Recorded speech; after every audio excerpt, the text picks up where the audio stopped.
Now at 6, here is a look at where from a fire broke out at a car repair shop in Naugatuck last night. Fox 61's Priscilla Meza is there right now working to find out a little more information. So we'll go to her in just about 2 minutes. She'll have more on what crews are doing right now and take a closer look at the damage. But first, good morning, everyone, and thank you for joining us on Fox 61 and Fox 61 Plus.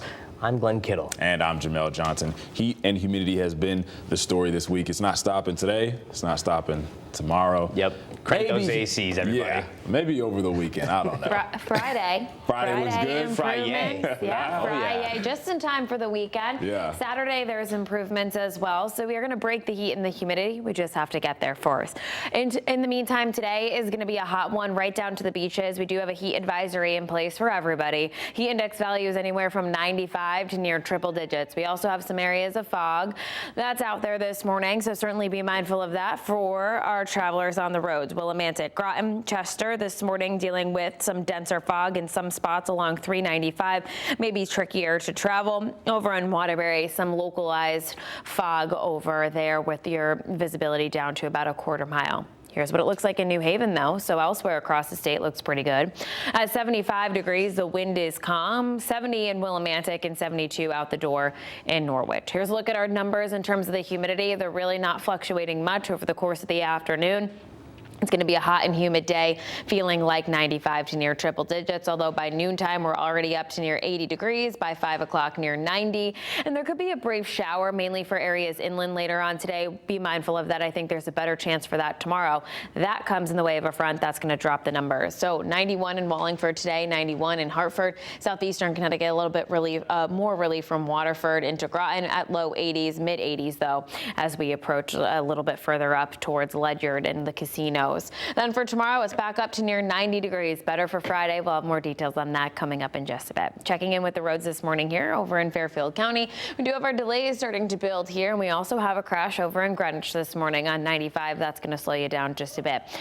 We have Bridgeport into Fairfield. It's around 9 minutes. Trumbull into Westport. Merritt Parkway, not slow just yet. Looks pretty good at 13. Over to you.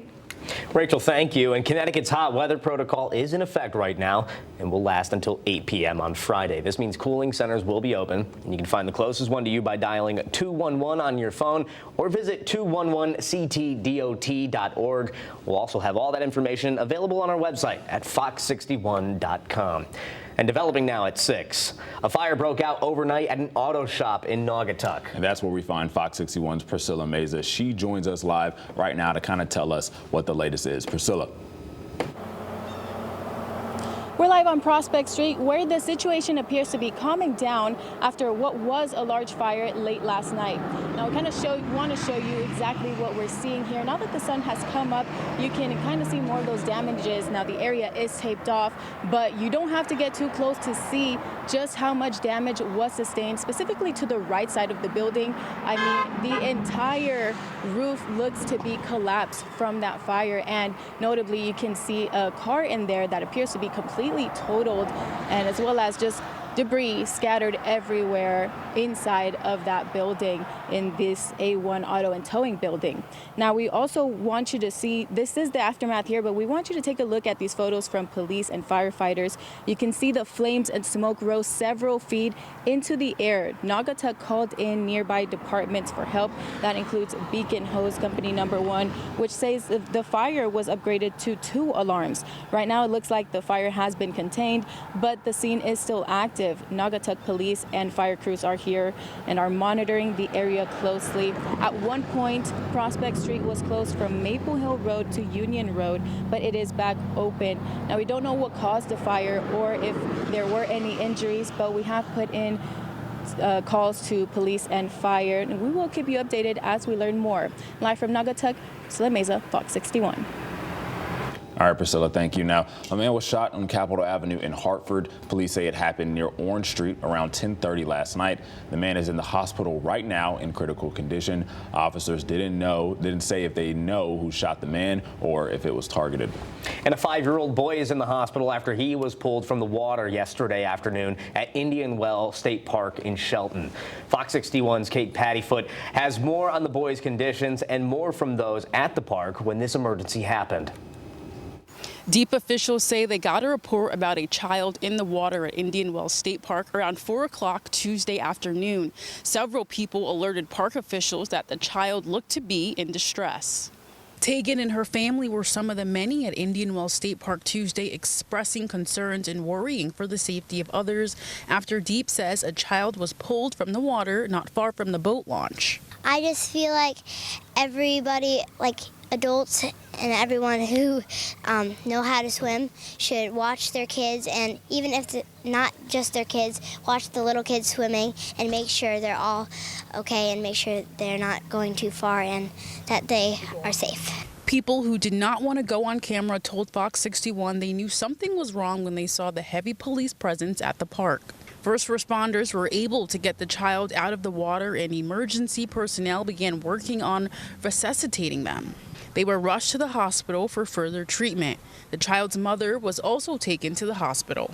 For some people, including Benjamin and Emilio, it's a sobering reminder that something like this could happen in an instant. It's just crazy how fast it can happen to like anyone. It really doesn't matter. Water conditions could be scary, especially in the river. Just got to be safe. It's important to know how far you're going out and whether there's a drop or not, or if there's a current. Those are all things to keep in mind and consider. So it's just important to keep an eye on everybody, especially if you're an adult watching after the kids. State officials remind everyone about the importance of being cautious and vigilant around the water this summer, especially in areas where there are no lifeguards on duty. In Shelton, Cape Hattie-Foot, Fox 61.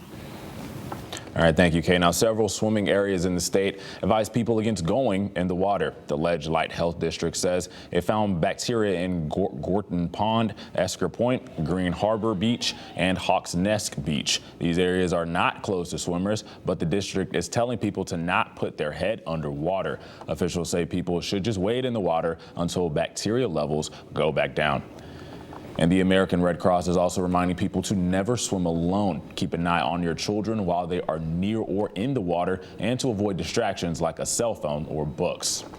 And when bad weather hits, driving can become dangerous very quickly. We saw examples of that last week when roads were turned into rivers across the state and in a matter of minutes. And Fox 61's Raven Blue spoke with professional driving instructors about ways to change your driving habits to keep yourself and others safe in severe weather.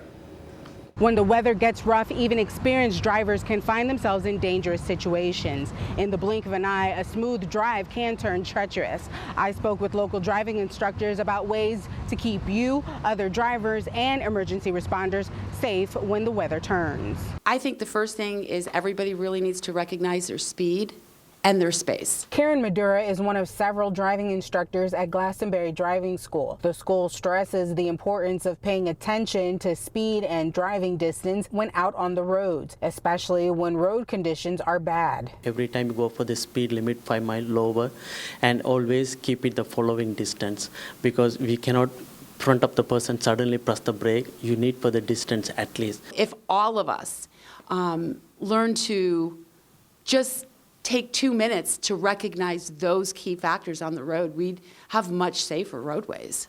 Sometimes all it takes is just a little bit of rain to create slick conditions on the roads. If a driver is not careful, it could cause their car to hydroplane out of control. When you are driving too fast and it's raining out and your car is basically riding on an inch of water, now your tires no longer connect to the road. Madura says watch out if your car starts to hydroplane and remain calm behind the wheel. My recommendation for anybody who is hydroplaning, one, is to control your speed knowing that it is raining. Get your foot off of the accelerator. If you find that you are tapping your brakes, do them lightly. Never ever slam on your brakes in the rain. With proper space distance, your car will gently start to come back down and connect to the roadway. Drivers are also reminded about Connecticut's move over law, especially with those hazardous roads. Thursday, a driver skidded out of control on the wet roads and crashed into several state troopers' vehicles on the side of I-91 in Enfield. That crash shows how it doesn't take a lot of rain to create a dangerous situation during severe weather. Somebody's on the side of the road having an emergency. So if we're doing our job as drivers, we're making the roads much safer versus having an emergency and making an extra emergency out of that. According to the U.S. Department of Transportation, bad weather is a factor in 1 in 5 traffic crashes each year. Connecticut State Police wants to remind drivers to slow down and move over when you see emergency vehicles on the side of the road. And remember, turn around, don't drown if you see a flooded street. In Waterbury, Raven Blue, Fox 61. Now happening today, a man accused of crashing into 2 state troopers on I-91 in Enfield is expected to be arraigned virtually. Police say 18-year-old Joel Kaiser lost control while he sped and slammed into a cruiser on Thursday morning. Kaiser faces multiple charges, including reckless driving and operating without a license. And the state inspector general has ruled that Connecticut State Police were justified in shooting and killing a man back in December of 2023. Troopers alongside Rhode Island State Police were trying to serve an arrest warrant at Vaughn Malloy's home in Stonington. According to the report, Malloy came out of the back house and holding a gun and began to run. Troopers released a police canine and fired non-lethal foam rounds, which caused Malloy to fall. When he got up, Malloy fired several gunshots. Those shots killed Canine Bracco. 4 troopers, including a sergeant, then fired shots at Malloy. Malloy died at the scene. In a 51-page report, the inspector general found the troopers acted reasonably and justifiably in their response to Malloy's actions.